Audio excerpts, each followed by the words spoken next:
Alright. Welcome back to some more Umineko When They Cry. So, where we last left off, I read up the whole entirety of episode 5 Tea Party of the story. So, well, the it was mostly Burn Castle and Erica doing the whole conversation of the story. They're after episode, I mean not episode, the fifth game has been concluded. Erica has been planning to overwrite the the games from 1 to 4 and make it so that Natsuki is the the bad guy the entire time. In which it's weird because it's like regardless of magic or not, it just seems like it's because episode 5 made it so it's like it's just some way to just you know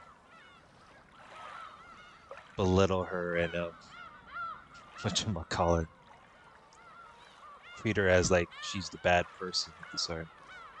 I wanted to say word bullying like that, but as far as I know, it just makes it so like they're just framing that narrative hard enough to make it show that it's true of the story, and they'll be planning to well execute like most of the care. There's a long list within the laundry, but they'll be planning some sort of execution. And I was like, well, it is officially over. I really not sure how the sixth episode will turn out to be, but so far we have not. I have not read the question mark, but well, right now I'm going to. So let's start from there. It piques my curiosity how this one will turn out. I am going to assume that it's going to continue that one cliffhanger that was shown from the end of episode 5. So it's like also checkmate of the Golden Witch. I'm like, what the hell is this? But that aside, Erica got promoted to where she's now the witch. She even though she's a game piece to where she's just a human with the ability at the having being authorized as the detective sort of thing. Now she's the witch. Wow, the witch of truth, more like the witch of intellectual rapist. That's for damn sure.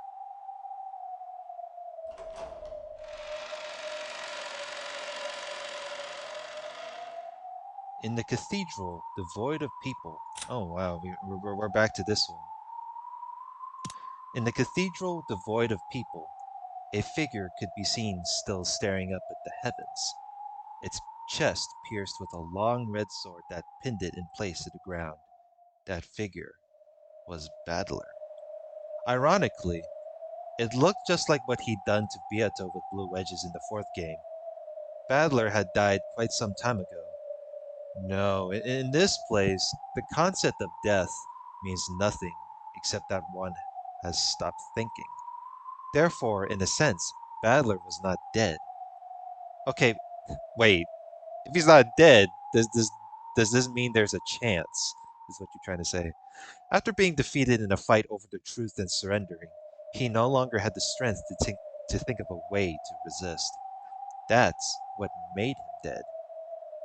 Dalinor's massive longsword, which had been left in place of a tombstone, fastened Battler to the spot even after his death.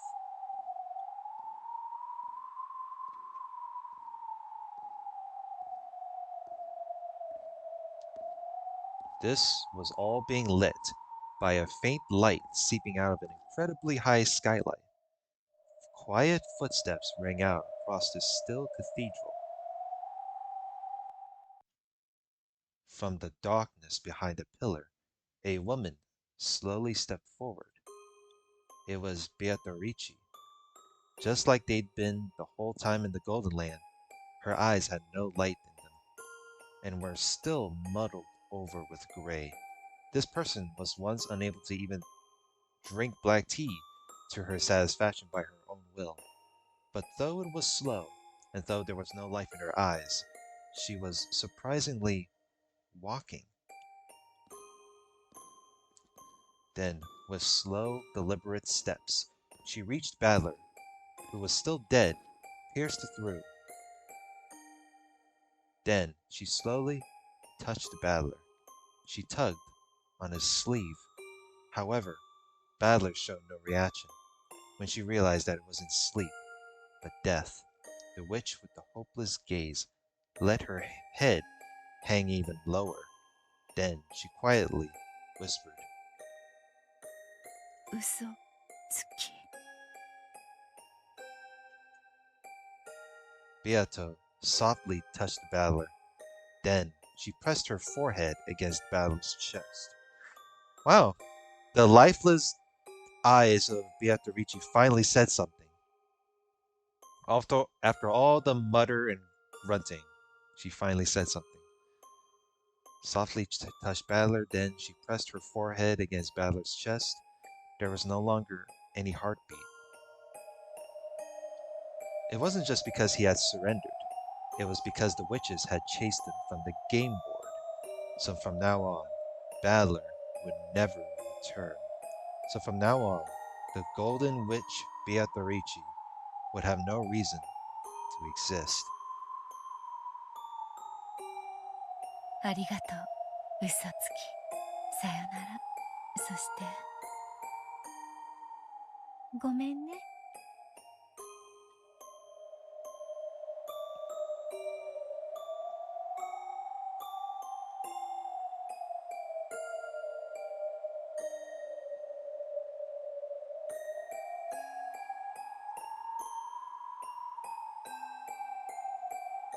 Oh no!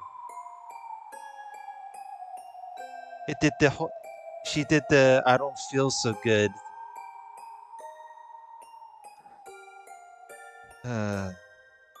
Then the Golden Witch completed her task and scattered as a spray of gold.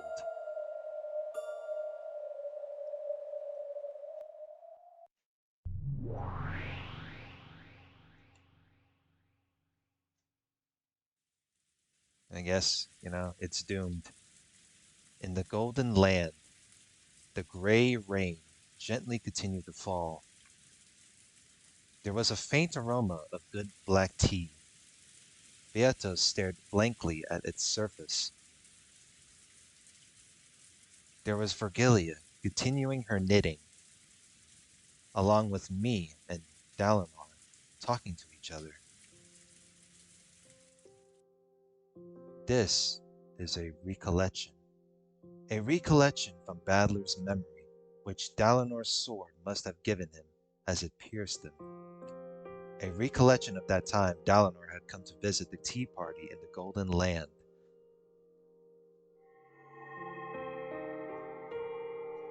私も同じです。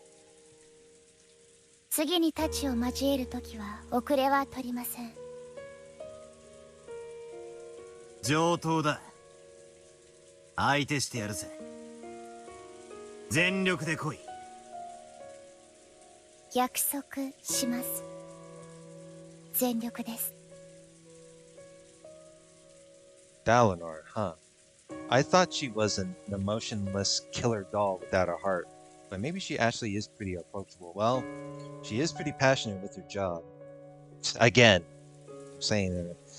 Though, of course, neither of us will show any mercy in fighting over the game board. For a while, we gazed at the ranger's close garden as we quietly enjoyed our tea. しかし、恐ろしいもんだな。Is this the question mark thing? I'm pretty sure I already seen it all. お前の戦い方は。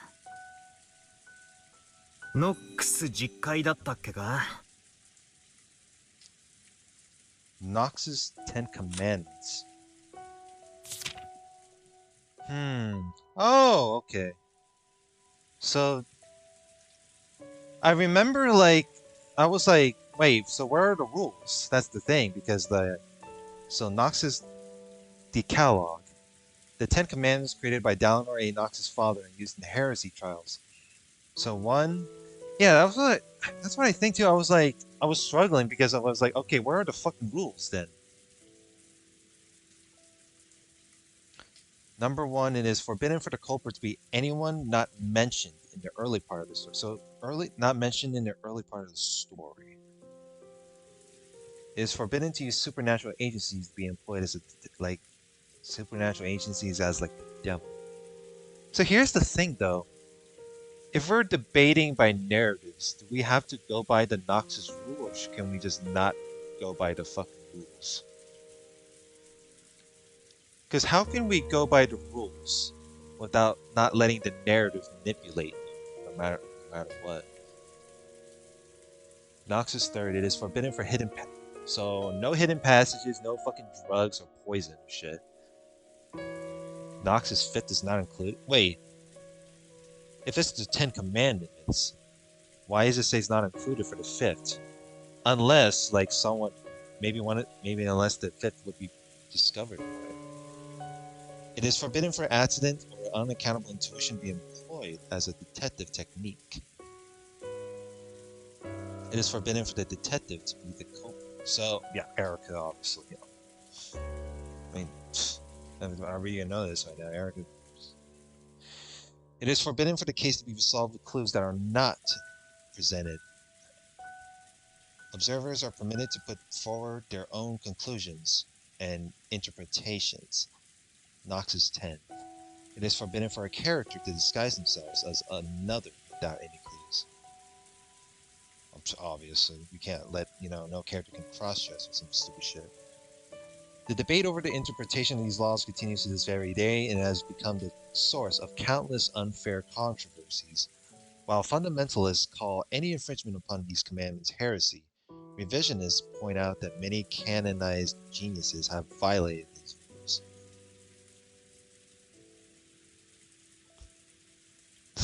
Oh man, imagine having a debate and we used and the fucking Knox's Ten Commandments. I would be fucked. Uh, that's the thing. I'm really curious if this is actually important for this, because if I do that, then it's like, I don't know. I'd be stumped, in all honesty.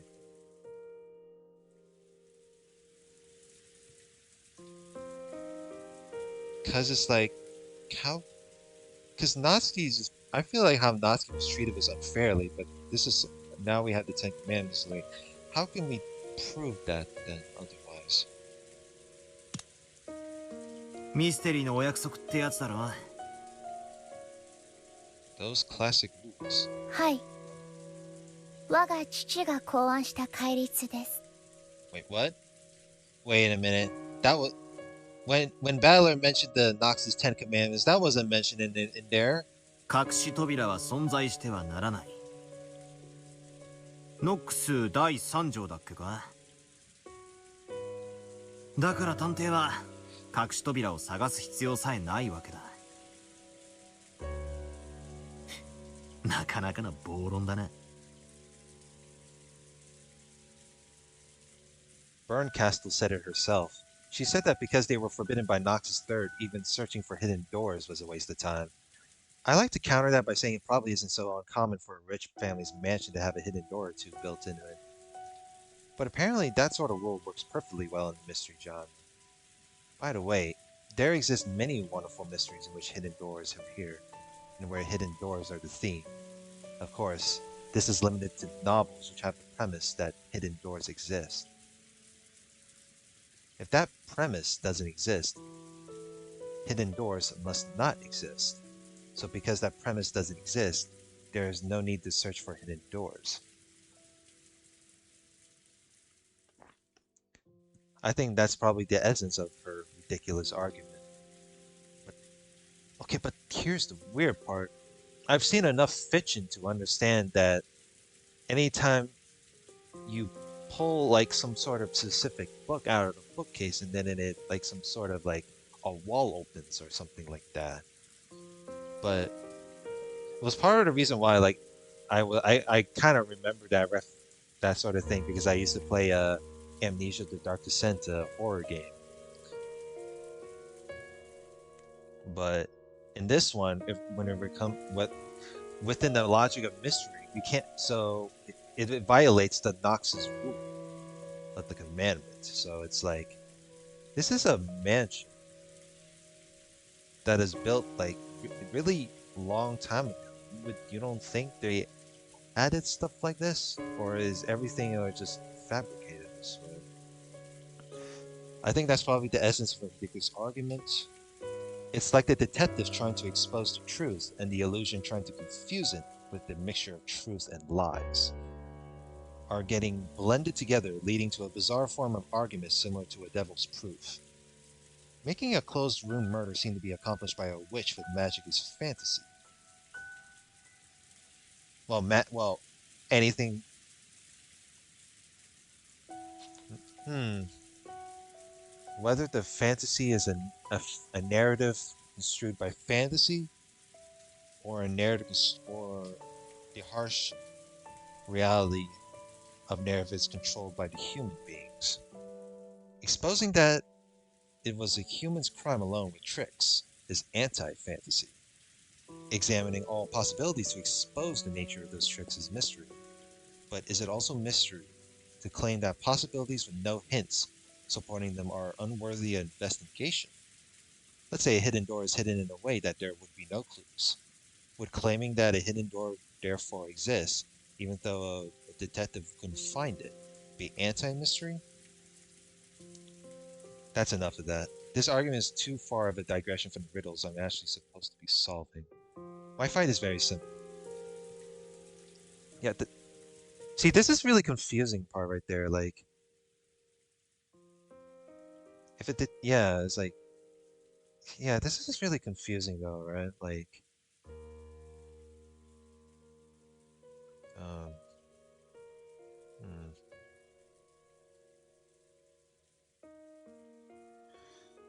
So Erica trying to find the truth, Illusion trying to confuse it with a mixture of like what the truth is and all the false narratives. Devil's proof. This is so uncommon from a rich family's managed to have a hidden door to built into it. Would it be uncommon if the rich family's mansion like have a dungeon or some shit? Carried out by a witch.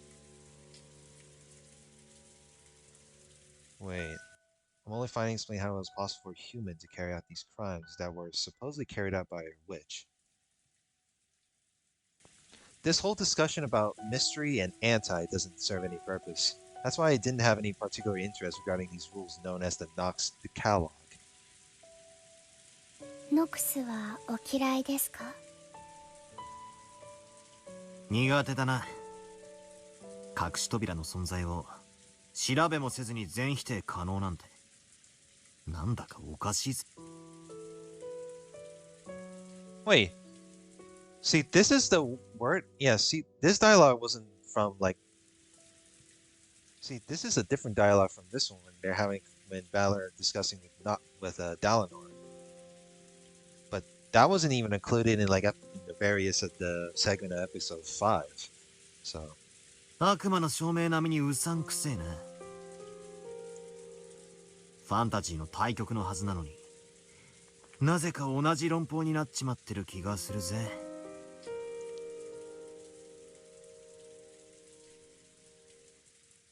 it's not only the same kind of argument, but it's like it's weird when you have the Knox's 10 Commandments. It's like, do I really want to be retarded and look up the fucking? Do I want to be retarded and look it up on Google? 10 Commandments of Detective Fiction.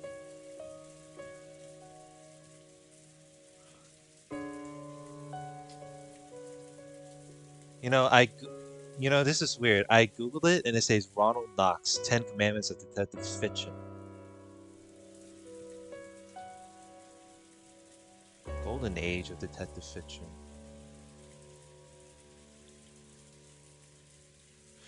Huh. Yeah, this is the thing though, right? I'm going through like, oh, hang on.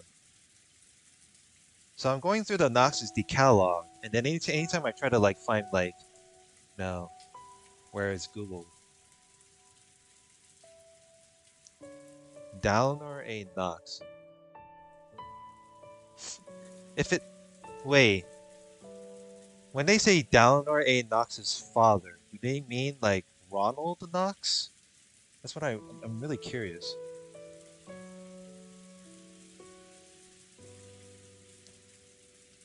Like, if I were going to a human perspective, then why are we why are we following the rules based on detective fiction then? How is this fair to why is it fair to make us and why is it fair for Natsuki to be framed by the narrative? And why are they trying to manipulate us into believing that she's an evil person that is behind all the murders?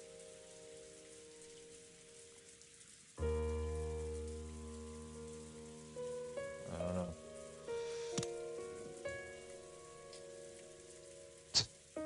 Dalinar has no words. She's like,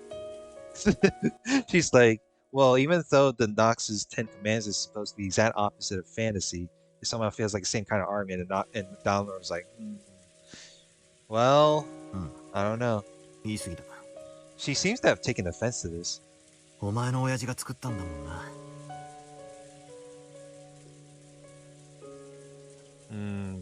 I don't think Battler is being that offensive. It's that's the thing though, right? The Nox's Ten Commandments. Like when I heard it for the first time, it's like that shit is really confusing to me. When a Battler's Blue True's getting like denied, and Dalinar's just going based off the Ten Commandments. お気になさらずに。戯れに過ぎないとおっしゃる方もいらっしゃいますので。バトラ君には実会はかなり傲慢なものに感じられるのでしょう。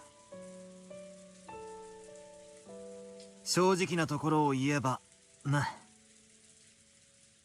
隠し扉は存在してはいけないから調べる必要さえないなんて。そんな頭のネジが落ちてないかどうか一緒に床を探してやるところだぜ。Oh fuck! I did not mean to skip through that. ではバトラー。Wait, what? Let me go through. 正直なところを言えばな。隠し扉は存在してはいけないから調べる必要さえないなんて。そんな探偵がいたら頭のネジが落ちてないかどうか一緒に床を探してやるところだぜ。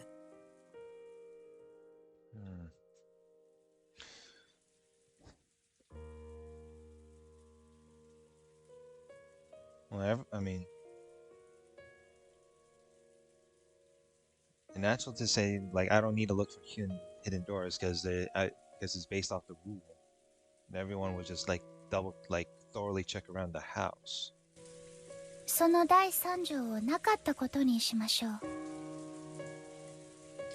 そうなったら密室ミステリーはどうなるでしょうか。What if Knox's third, hidden doors are forbidden, didn't exist? つまり密室トリックのオチに隠し扉が OK になるってことか。手がかりや伏線のある隠し扉ではありません。隠しなのですから無論探偵にも発見できない隠し扉です。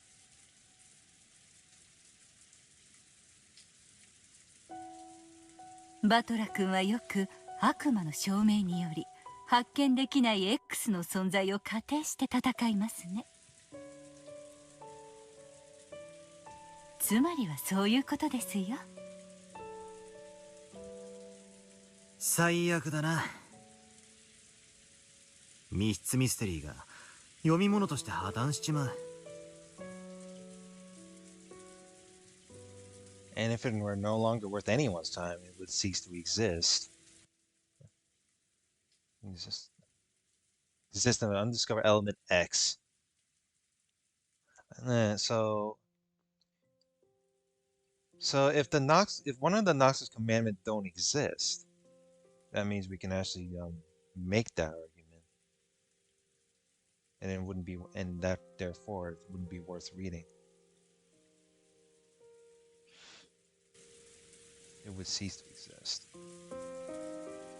No one would want to try solving the riddle from the beginning, not if they knew the answer might just be an unforeseeable hidden door. せめて隠し扉はありませんと保証してもらってからじゃないと推理する気も起きない。なるほど。ノックス第3条は必要だな。それがなけりゃ密室ミステリーは読み物にもなりゃしねえ。推理する気も起きないとはつまりどういうことですか？つまり読む気もしねえってことだな。Would it be boring? そういうことです。人間は推理可能だという保証を得なければ思考さえできないか弱い生き物なのです。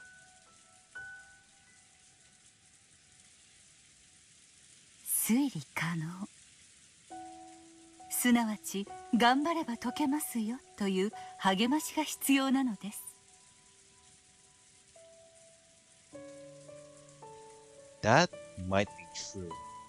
It's the same with exercising. If you're told to run around the campus 10 times, you can tough it out. However, if you don't know how many times you're supposed to run around it, you'd probably get tired out before you made it around 3 times. Well, that depends, but yeah, it's like run around the campus. That depends specifically. Is it around like the outer, you know, the border of it, or is it by a specific building, or tired out if you made it around 3 times? The same thing goes for thinking and reasoning. Humans view a problem differently, depending on whether or not it's guaranteed to be solvable. 推理小説で探偵が犯人が分かったと宣言するシーンがあるでしょ。あれはつまりそこまでの文章で手がかりは全て記したから。読者諸君、どうぞ推理をしてくださいという合図なのですよ。The hints have all been given in the previous parts of the story, so dear readers, please try to reason it out.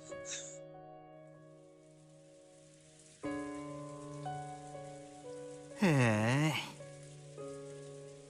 単なるお約束のセリフかと思ってたが、そんな意味があったんだな。意地悪に言うと、探偵がそう宣言しない限り、どんなにミステリーを愛する推理自慢の読者であっても推理をする気力は生じないということです。過去のゲームにおけるあなたもそうではありませんでしたか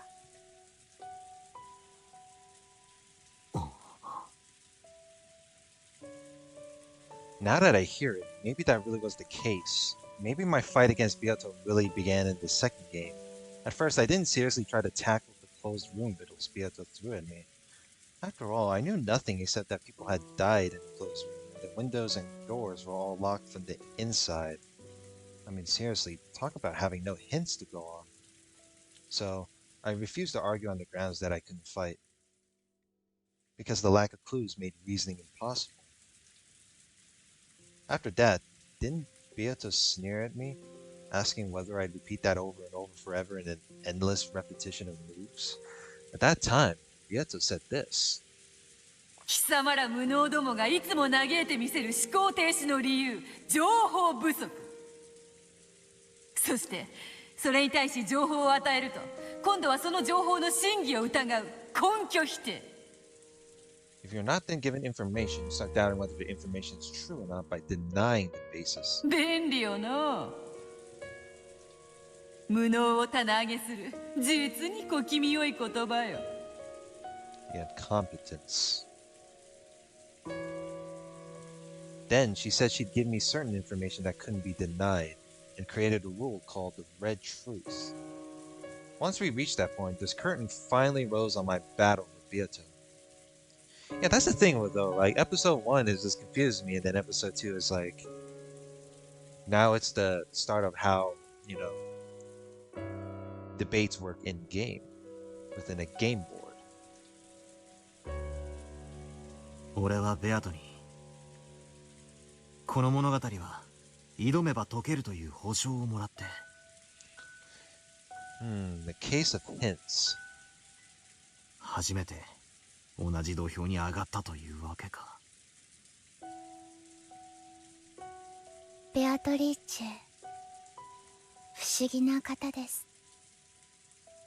謎こそが魔女の住まう狭間なのに、自らその謎を暴くことのできる赤き真実をあなたに与え始めたのですね。You could say the red truth is a hint Beato gives me so that I can compete in this war of reasoning like candy. Because I've been given hints. It's like she's saying, try and solve it, for it can be solved. A enigma that's guaranteed to be solvable can't be called a true enigma. これではまるでベアト自身が自分は本当は魔女じゃないって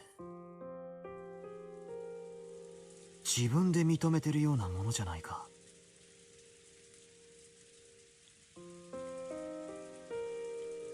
おやおや、確かにそうなりますね。本当におかしな子です。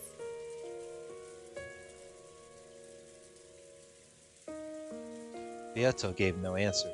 With gray eyes, she did nothing but blankly gaze at the steam rising from her black tea. 我が父は思考する力に杖を与えるために実戒を生み出したのです。決して物事を傲慢に決めつけるためではありません。思考する力に杖。そうです。ノックス第8条、提示されない手がかりでの解決を禁ず。By Knox's aid, it is forbidden for the case to be resolved with clues that are not presented. これは手がかりなしに当て推理で推理をしてはいけないという意味だけではありません。This does not only mean that one is forced to avoid making theories that are not supported with clues. 逆に言えば、出題者は解決のための手がかりを必ず提示しなければならないということです。Yeah, I feel like part of me think that episode 1 did lack some hints, but I feel like episode 2 I could have just go back and I could go. Actually, no. Episode 1 of 3 I could go back and challenge if I wanted to. But... つまり実戒に従うなら全ての謎には必ずヒントがあり、よって必ず解決は可能だと保証されていることになるわけか。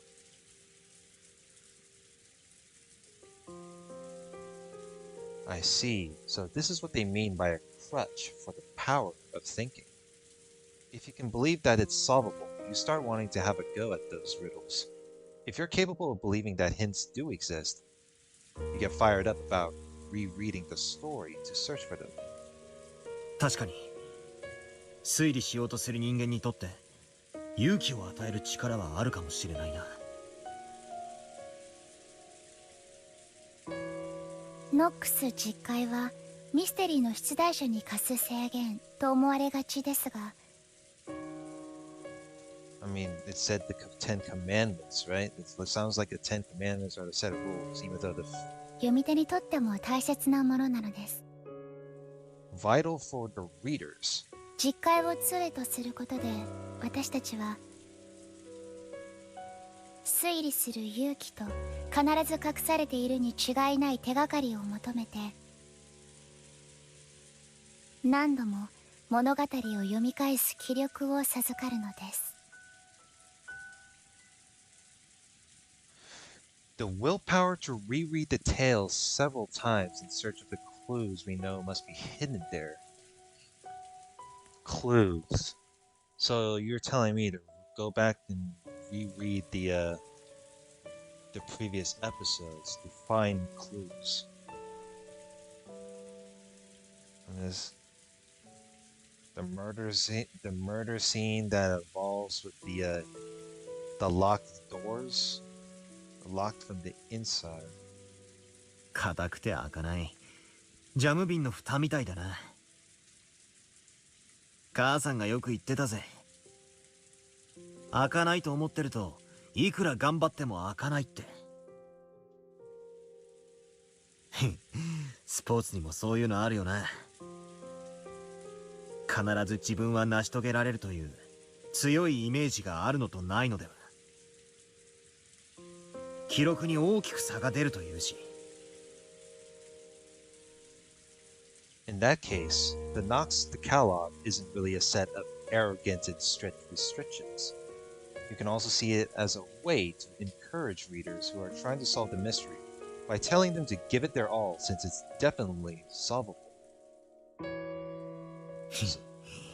面白い解釈だ。So there is a possibility. しかし、世の中の推理小説すべてが必ず実戒を守ってるわけでもないと聞いたぜ。そういう作品にぶち当たった時、騙されたってことにはならないのかよ。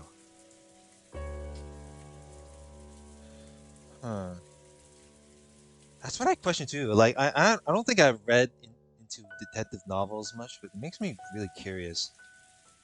If a detective novel does not follow the Decalogue, would it be considered a generic would it considered to be a generic story to be read? Or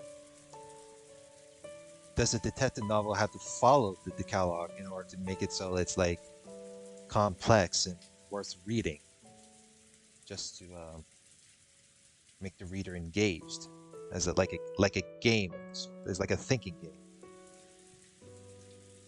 実戒もまた解釈の一つに過ぎず、すべてのミステリーに適用できるものではありません。父の原理主義者の方々は実戒を破った作品を異端と呼んで、激しく糾弾される方もいらっしゃるようですが。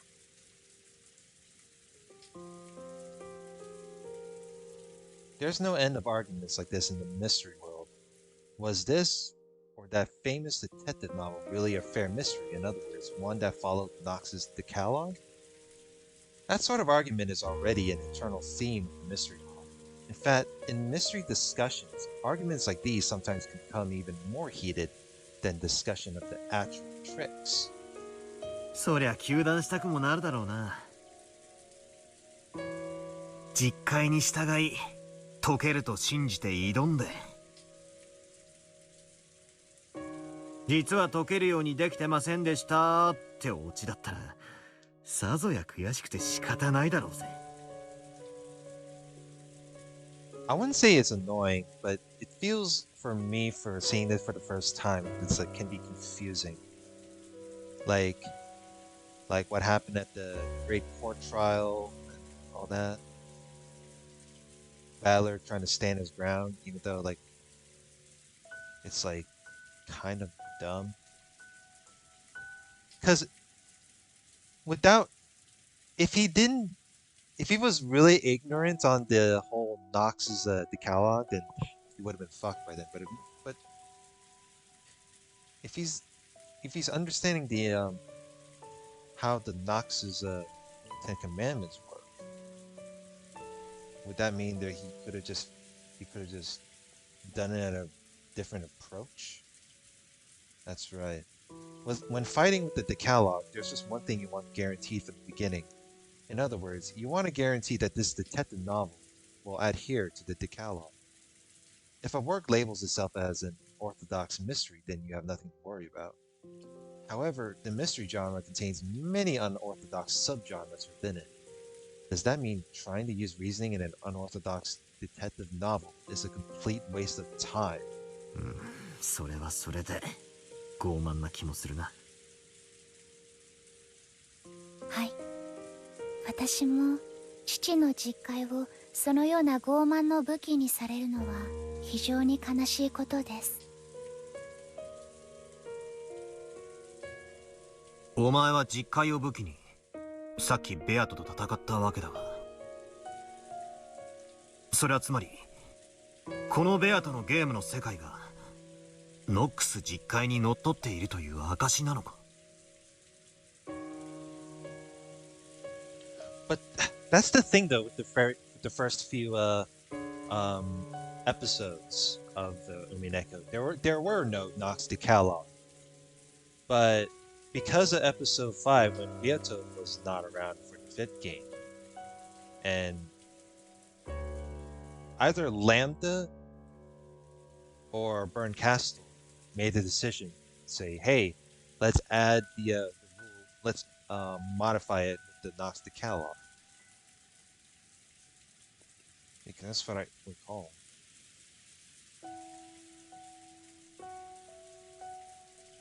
Because if they're adding the Nox's Decalogue in the 5th episode, it's like, here's the thing though, is the game fair? Is a way of was there any sort of balancing regardless? I really don't want to make it seem like I want to say that it's unfair, but all I did say in like past few episodes, or not few episodes, the past few to several parts, is that I feel like Natsuki was being treated unfairly, and this is some very spurious construement of the sort. When I asked that, there was a strange silence. Virgilia, Dallin, and of course, Beato all remained silent for a while, almost as though my question had touched at the core of something. それは私の口からは言えません。どうして？これはこの子の作ったゲームです。あなたと勝敗を決めるためのゲーム。この子はそれをミステリーとファンタジーの対決のように呼んでいました。Yeah, it is up to Beato to because Beato know about the answers behind it. しかし残念ながら本格推理とは一言も言っていません。すなわち実戒にのっとっているという保証はないということです。しかし同時にミス・ベアトリーチェはあなたとの勝負のゲームだともおっしゃっています。それはすなわちあなたにも勝利する余地があるということ。すなわち推理は可能だってそう言いたいのか。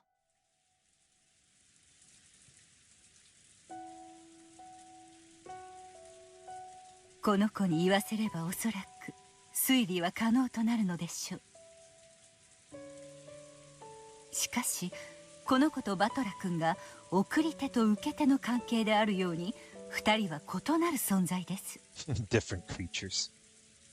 ベアトにとって推理可能なつもりで出題したものがあなたにとっても推理可能なものなのかは別の問題です。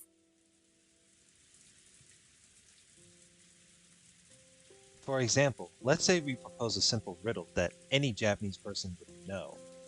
However, if the person we're telling this riddle is riddle to is a foreigner with a Japanese-English dictionary in their hand, it might be almost impossible to solve. In other words, it's possible to have a one-sided solvable problem, which might be easy for the questioner, but extremely difficult for the person trying to solve it. By the way, do you know the foreign riddle, why do dragons sleep all day? The answer is, to battle the night. It's a riddle from their English realm, so it might be a little tough for a Japanese person. だからこそ私はこの物語がバトラ君に絶対に解けるものだと約束することができません。 Why do dragons sleep all day? しかしこれだけは約束できます。赤き真実でそれを保証します。なんだ。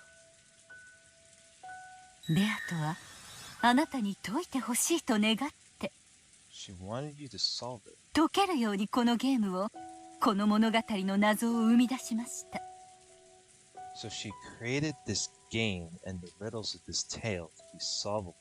それだけは私が赤き真実で保証します。 So she created this game and the riddles of this tale in order to be solvable. So when there's a will, there is a way. It was the one guarantee that all those who try to use reasoning desire. その答えが我が父の実戒にのっとり導き出せるものかは分かりません。しかしバトラが悩み苦しみ推理の指針を求めるときにもしも思い出したなら、我が実戒も試してみてください。 When you run into a tight spot and want a compass for your reasoning, please try using the Decalogue. Remember. 再び挑む勇気と、ひょっとすると何か新しい発見を与えてくれるかもしれません。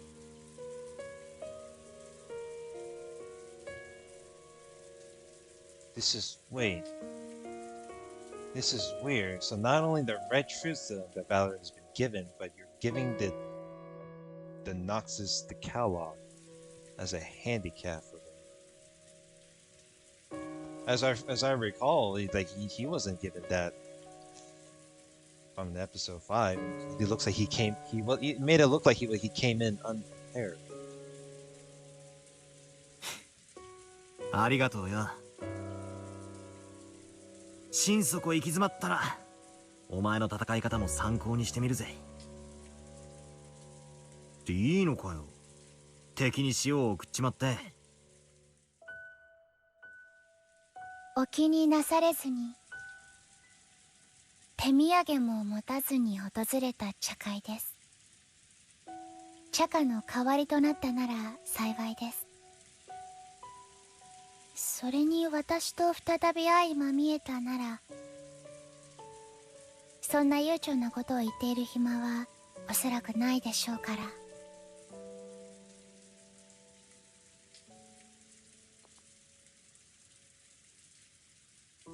Knox's Decalogue and Virgilia's Red Truth. ベアとは俺に解いてほしいと願って解けるようにこのゲームの謎を生み出した。In other words, Beato wants me to be capable of solving it. Isn't that proof that reasoning is possible? Of course, that's from Beato's point of view, and it doesn't necessarily mean that reasoning is possible for me.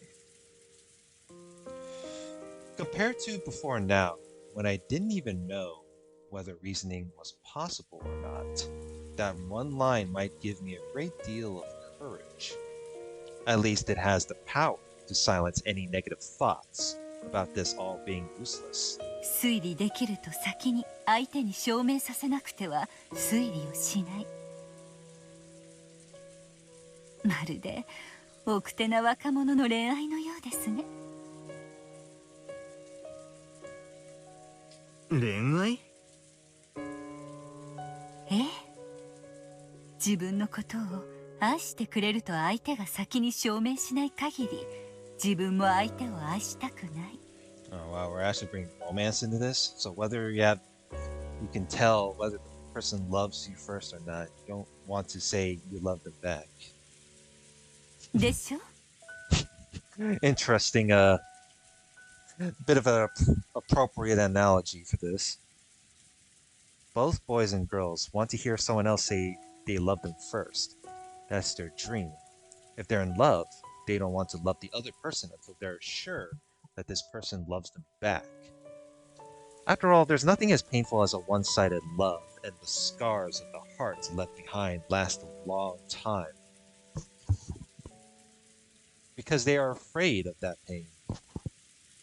They want proof that the other person loves them first more than anything else. I can't. God, it's hard to tell by the retractable mic in this one whether the mic audio is loud enough or not. Loves them first more than anything else. なるほど。推理小説における作家と読者の関係を面白く表現しています。Yeah, maybe you could liken detective novels to that.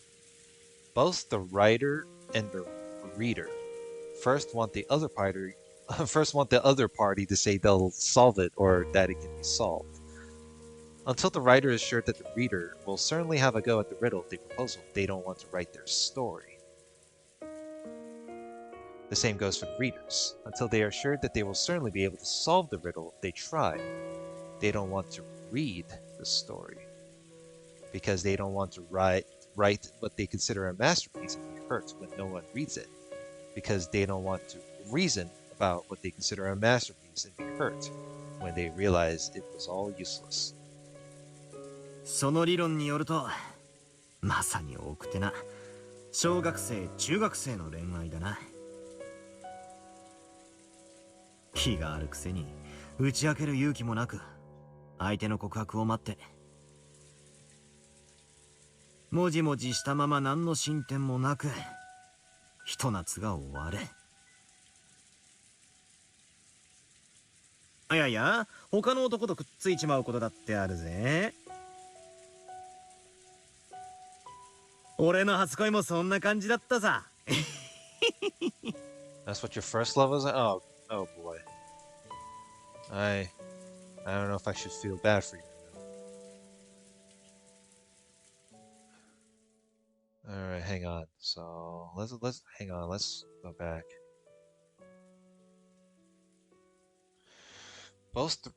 Excuse me. They first want the other party to say they'll solve it, and excuse me. Have a go at the riddle, the proposal. Write their story. Until they are sure they were able to solve the riddle, they try. They don't want to read this. Sir, huh? So they don't want to read the story unless there is a way to solve it.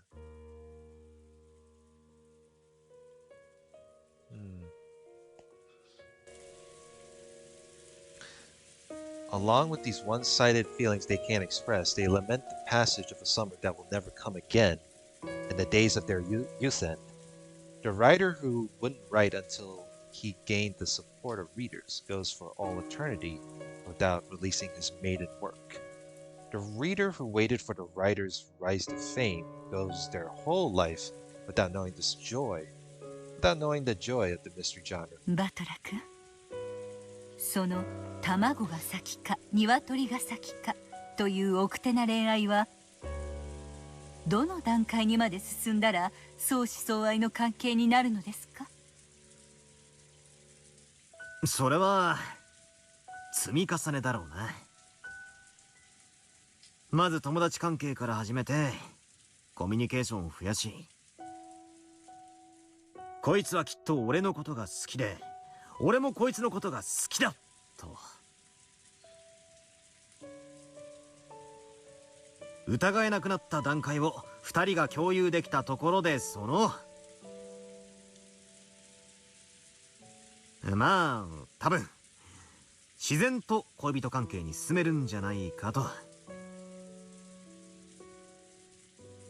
唐突な告白で始まった関係は割と別れることも多いが、実は互いに告白したことがなく気づいたらずっと一緒にいたって連中の方が案外付き合いは長いってのが俺の今日までの印象だ。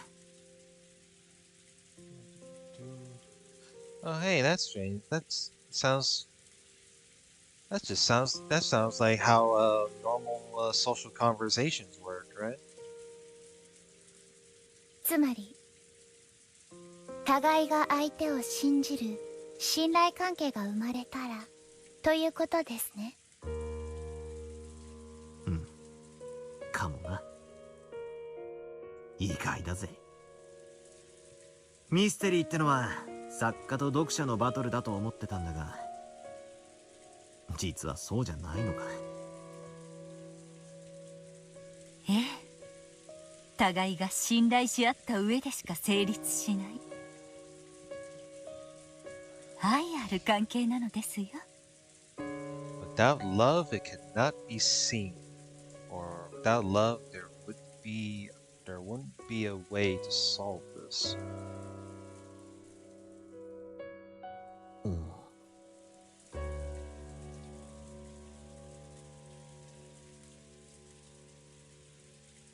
じゃあ、こいつと俺の関係も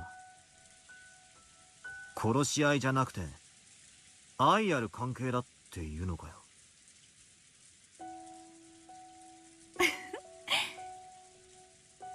意地悪をし合う小学生同士の関係程度にしか見えませんがね。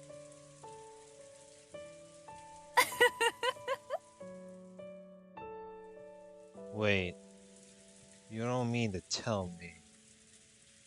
Virgilia joked with us in a middle-aged woman sort of way. Still, though I'm not expecting friendship or a trusting relationship, I can accept her as a rival. Beato is fighting at full force, trying to make me acknowledge that she's a witch. So I'll respond to that and go all out, trying to deny that witches exist. ミス・ベアトが正面から全力であなたにぶつかっていると、どうしてあなたは言い切れるのですか？見てりゃわかるだろ。What? Are you sure they're fighting full force? あなたに全力で正面からぶつかっていると彼女が赤き真実で宣言したわけではありません。なのにあなたはそれを疑わないわけですか？赤き真実以外は何も信じないとおっしゃったあなたがです。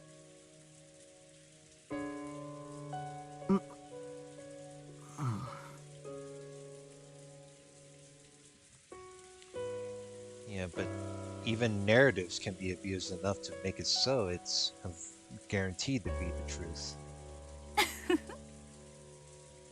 バトラ君の言うところのコミュニケーションが増え、互いの関係が疑えなくなった段階 Communication.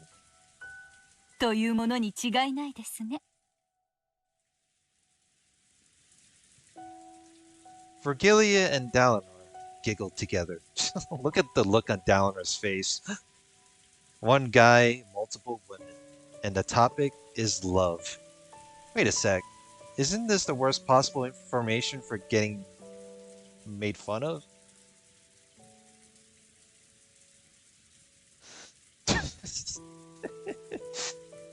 This seems a bit hella awkward here. Alright. I think, yeah, it's, we're approaching around 59 minutes in, so I think this is a good time to stop it from here. So, this is a pretty interesting conversation. So, we learned, there was a bit of a learning when it comes to the Knox's Decalogue, aka the 10 Commandments of the sword. And I try to understand a bit by bit from here.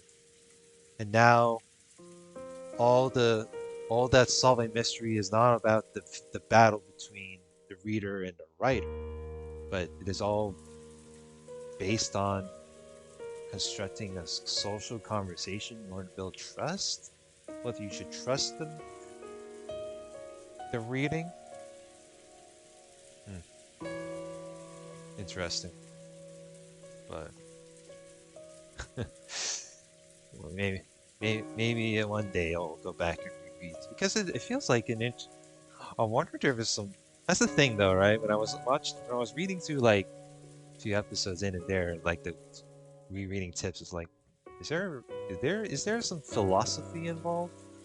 Is there some there are some bit of deeper meaning here and there that maybe I don't understand. Anyway, next part. Let's continue more of the witch's tea party. So that said, like, comment, subscribe, and see you guys later. Have a good one.